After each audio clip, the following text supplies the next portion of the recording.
Home with God, Chapter 14. Let us be clear.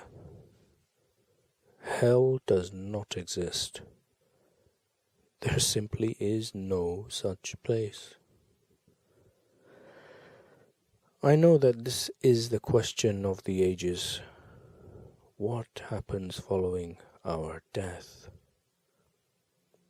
But I've got to ask it directly, and I hope you'll give me a direct answer. I will, of course. I will, but it's not going to be a short answer. It's not going to be. Well, you'll either go to heaven or you'll go to hell, depending on what kind of life you've led. I can't give you any one-sentence replies to a question like this.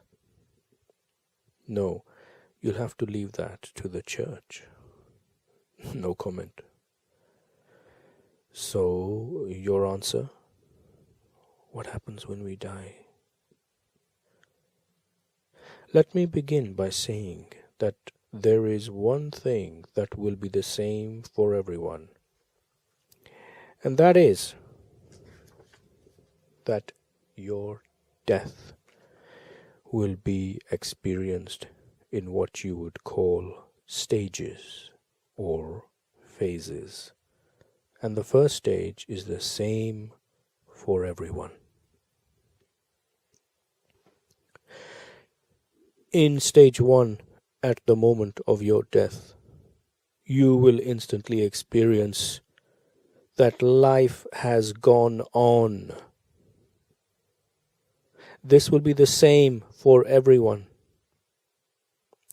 There could be a brief period of disorientation as you come to realize that you are not with your body, but instead are now separate from it. Soon you will come to understand that while you have died, you have not ended your life.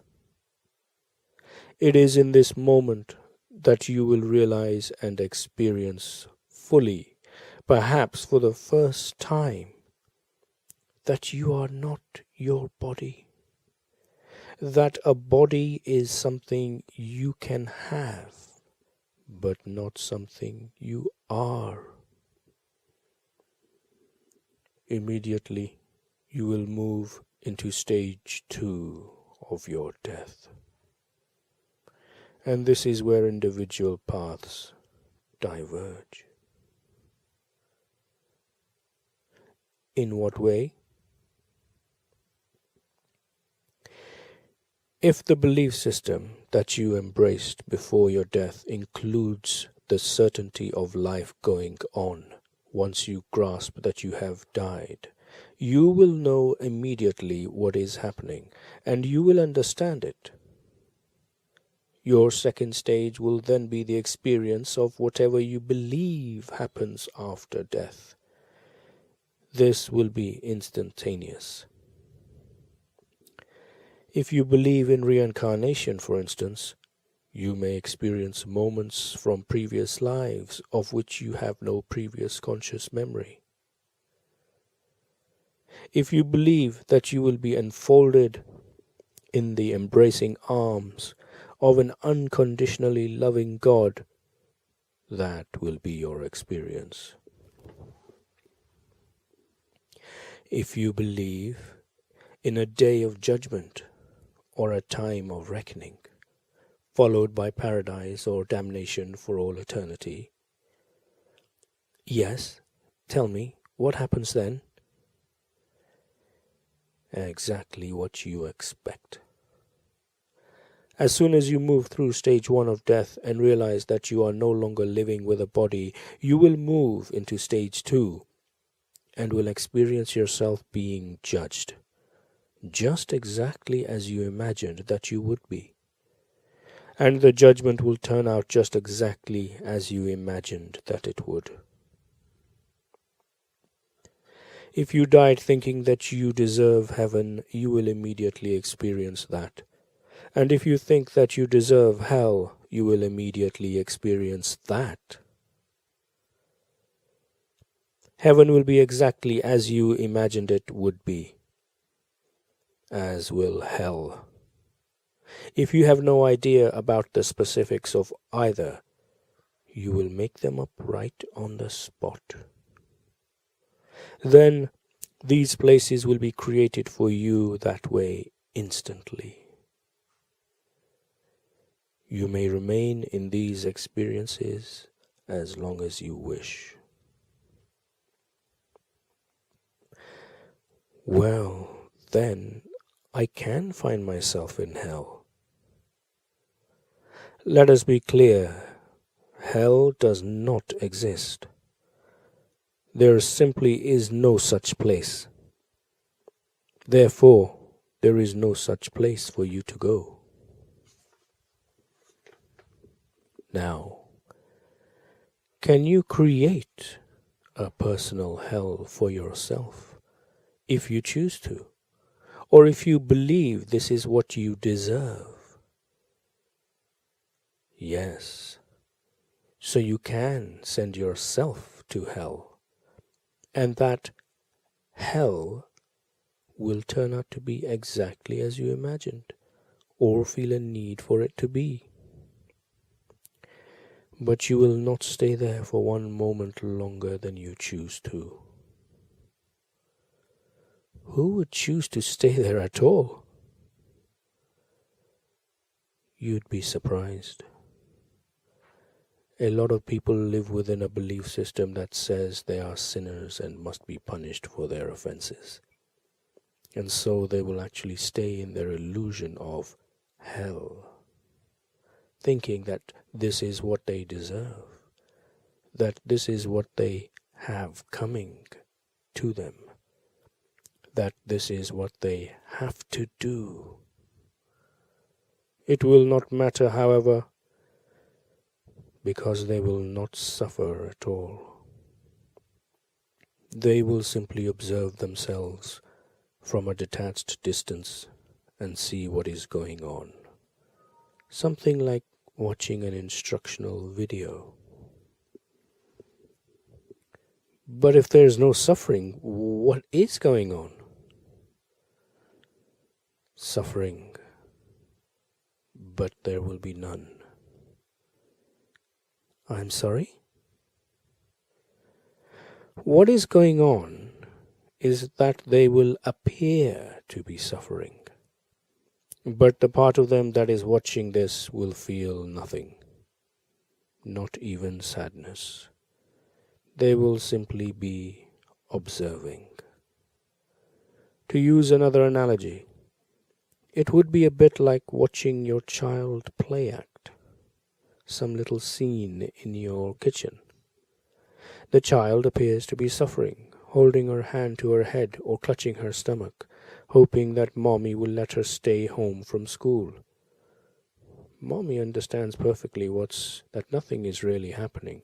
There is no suffering going on.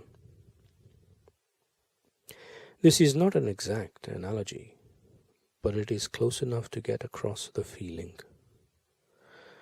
So these observers would be watching themselves in this self-created hell. But they would know that it is not real. And when they have learned what they feel they need to learn, that is, reminded themselves of what they had forgotten, they will release themselves and go on to the third stage of death. What about those who created a heaven for themselves? Will they ever go to stage 3? Eventually, yes. They will remember all that they created, the experience of their heaven to remember. Then they will realize the same thing that they realized at the end of their earthly life, which is that there is nothing more to do. So they will move on. They will move on into stage 3 of death. But I don't want to describe that just yet. Let's look at some other stage 2 possibilities for you first. Okay. Like what? You could be one of those who die in a place of uncertainty about whether life goes on at all after death. Oh, yes, I see. Okay, what happens then? You will be confused and uncertain as to what is happening. And this will cause you to deal with what is going on in an entirely different way. You will realize that you are not your body, that you are dead. This happens to everyone in stage 1. But since you are uncertain about what, if anything, comes next, you may spend a lot of time trying to figure out how to proceed. Will I have help? All the help you can accept. In the moments after your death, you will all find yourself in the presence of the most loving angels and guides and gentle spirits, including the spirit or essence of everyone who has ever been important to you in your life. My mom, my dad, my brother will be there. Those you have loved the most will be closest to you. They will surround you. That's wonderful. The presence of these loved ones and angels will be of enormous help to you, assisting you in becoming oriented and understanding exactly what is happening to you and what your options are.